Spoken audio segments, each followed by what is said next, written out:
It was the summer of 2008, a stretch of humid nights where the air hung heavy with the smell of diesel and fried food along Interstate 80 in Nebraska. The rest stop diner, Marla's Diner, sat just off the highway, its neon open 24 hours, sign flickering through clouds of highway dust and moths. Inside, two waitresses, Samantha Lee and Brooke Turner, were finishing their late night shift. Both women were well known by the truckers who stopped by nightly, smiling faces, refilling coffee cups, chatting about weather and road miles. Around 1:30 a.m., the last customer left, and the two women started cleaning tables, humming along to an old jukebox tune that played faintly in the background. Everything about that night seemed perfectly ordinary, until the camera caught its last few seconds of them alive.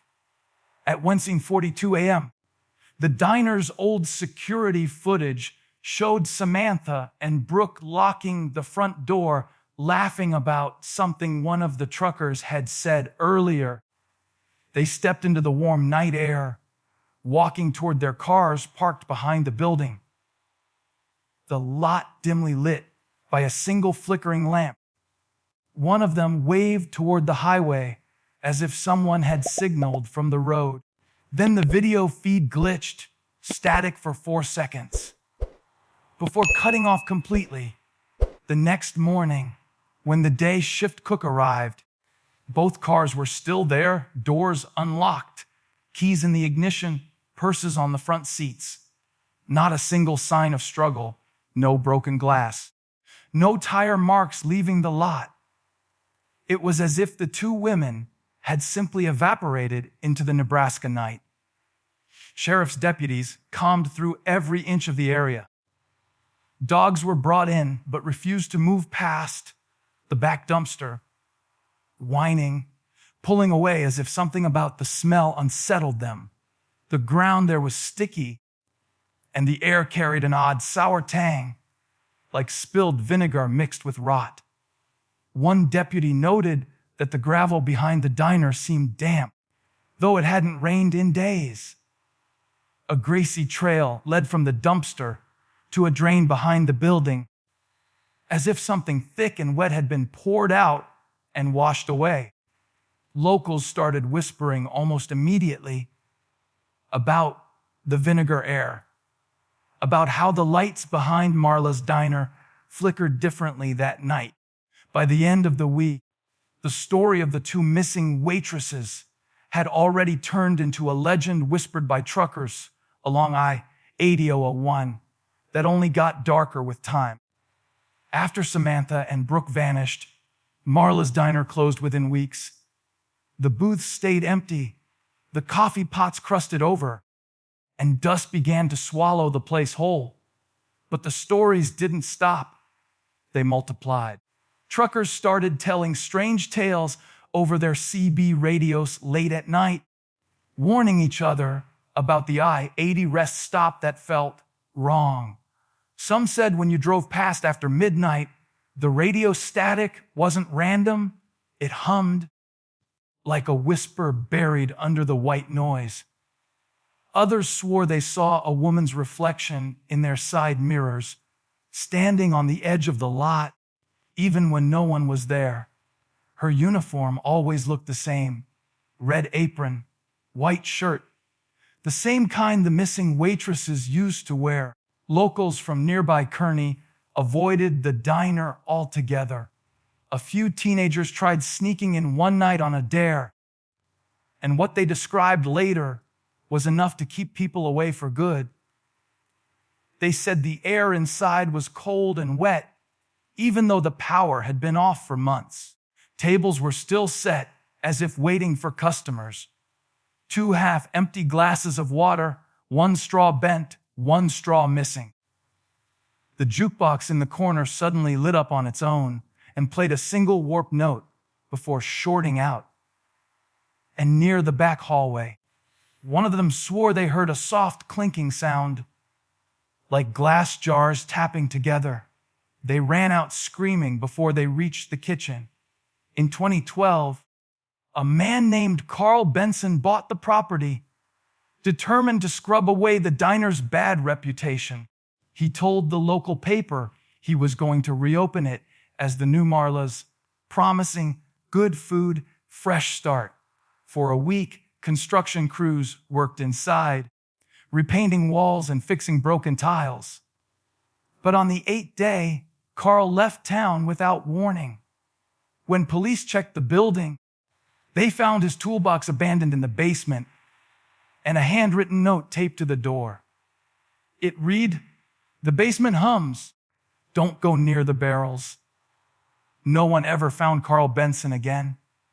The property was condemned, boarded up, and forgotten, but the whispers never stopped. Truckers began calling that stretch of highway the Pickle Stop, not out of humor, but out of fear. 12 years had passed since the night Samantha and Brooke vanished, and for most people, the case was little more than a faded memory, an unsolved mystery tucked away in Nebraska's cold case files. But in 2020, a food storage warehouse in Council Bluffs, Iowa, was being cleared for demolition. The place was massive, filled with decades of expired supplies, moldy packaging, and forgotten brands. On the far end of the lot, behind a stack of broken refrigerators and rusted tin shelves, workers found a cluster of 6 industrial pickle barrels, their labels yellowed and peeling. The words, Marla's Diner Supply Co., were still faintly visible under layers of grime. Nobody thought much of it at first, until one worker tried to move one with a forklift and the metal cracked open. The smell that poured out was unlike anything they'd ever encountered. It wasn't just sour.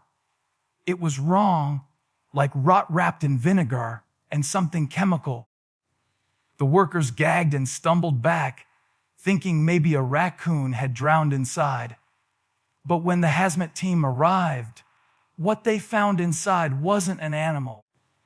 Floating just beneath the cloudy, brownish brine was a strand of human hair, blonde long and unmistakably real. A second barrel was unsealed, and within minutes, every person in that room fell silent. What they saw inside didn't look like a body, not anymore, but something that had been preserved, almost mummified by the acid and salt. The liquid had kept the remains intact in a grotesque, jelly-like suspension, turning flesh into something between leather and wax. The discovery shut down the entire site. Federal agents and forensic experts from 3 states were brought in. They carefully opened each barrel, one by one, under floodlights and respirators.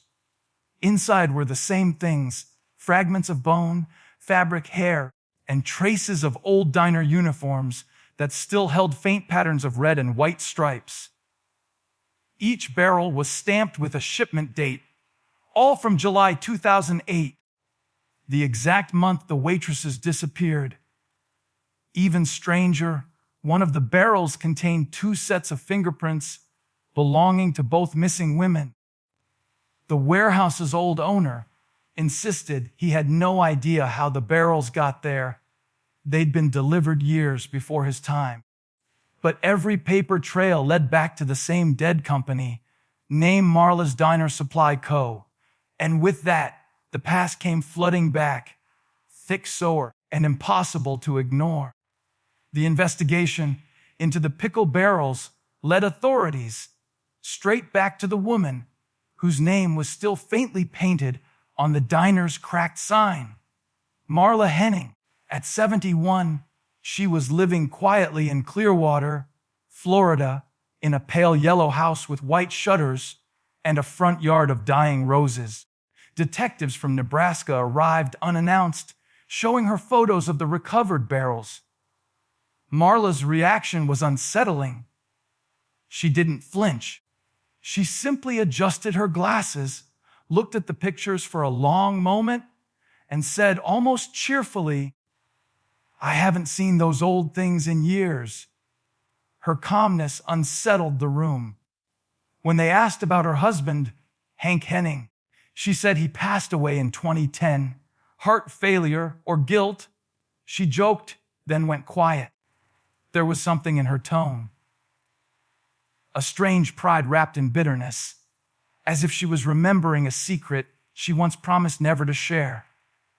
Back in Nebraska, detectives began piecing together Hank's history.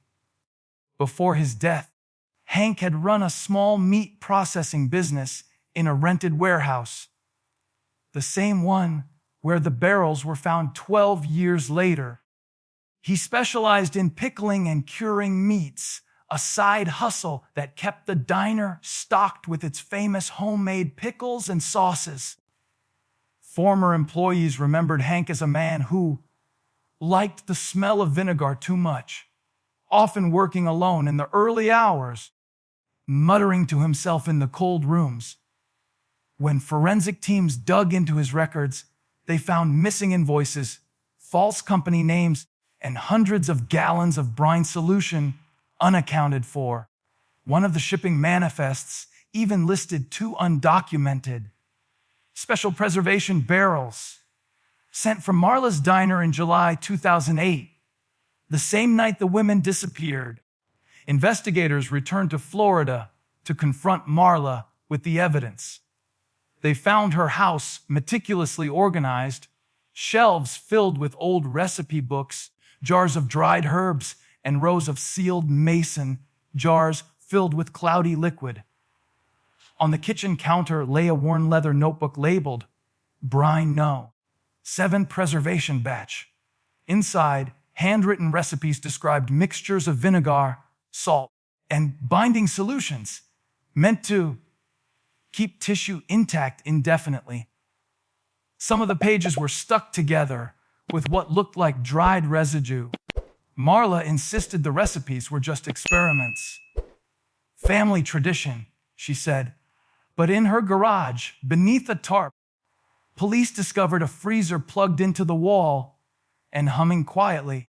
It was empty except for one thing: a faded diner name tag with the words Brook Tea etched in rust. When asked about it, Marla smiled faintly and whispered, "Some things just don't spoil like they should." The forensic team spent months analyzing the remains found in the barrels. DNA results confirmed what many already feared. The victims were indeed Samantha Lee and Brooke Turner. But the real horror began when the lab started examining what else was inside the brine. Mixed among the decomposed tissue were strange chemical additives not normally found in food preservation. Compounds used in embalming fluid and industrial adhesive. It was as if someone had tried to perfect the act of keeping something human from decaying. In the bottom of one of the barrels, wrapped in a clear plastic sleeve, investigators found something that shouldn't have been there at all: a small leather journal, sealed tight as though someone wanted it to survive the years submerged.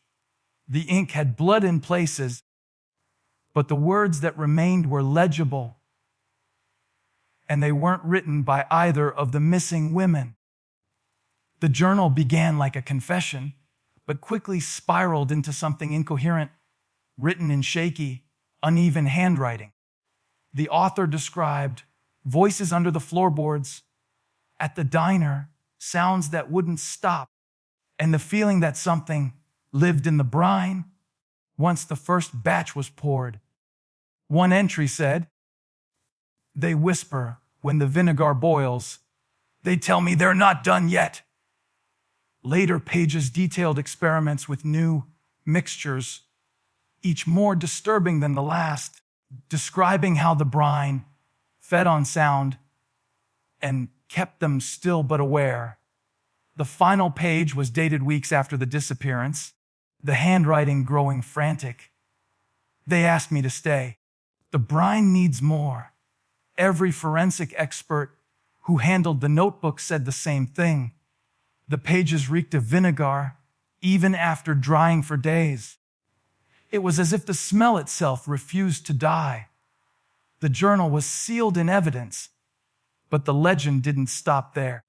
Truckers along I-80 still claim that if you pull over near the old diner lot, you can smell vinegar thick in the air, even though the building's been gone for years.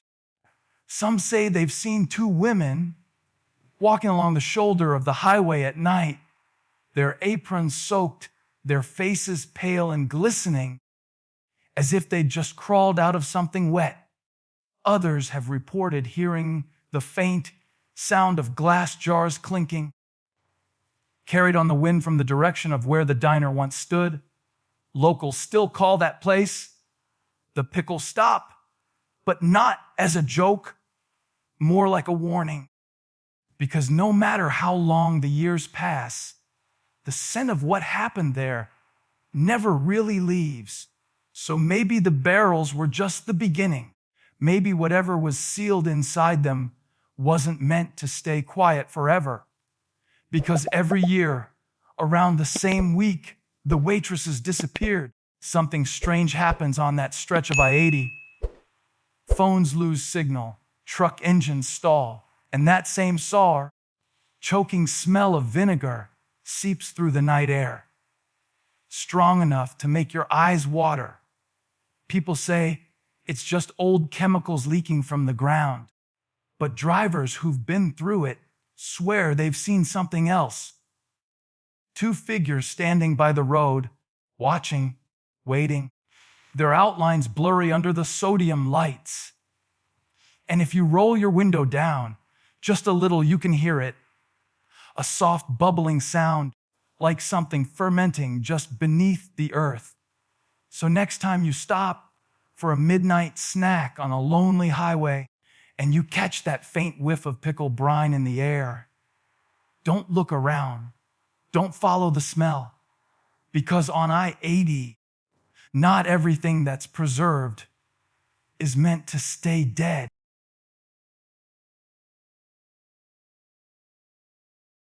If you liked this video, don't forget to hit that like button, share it with your friends, and drop your thoughts in the comments below. Most importantly, subscribe and hit the bell icon so the next secret finds you first.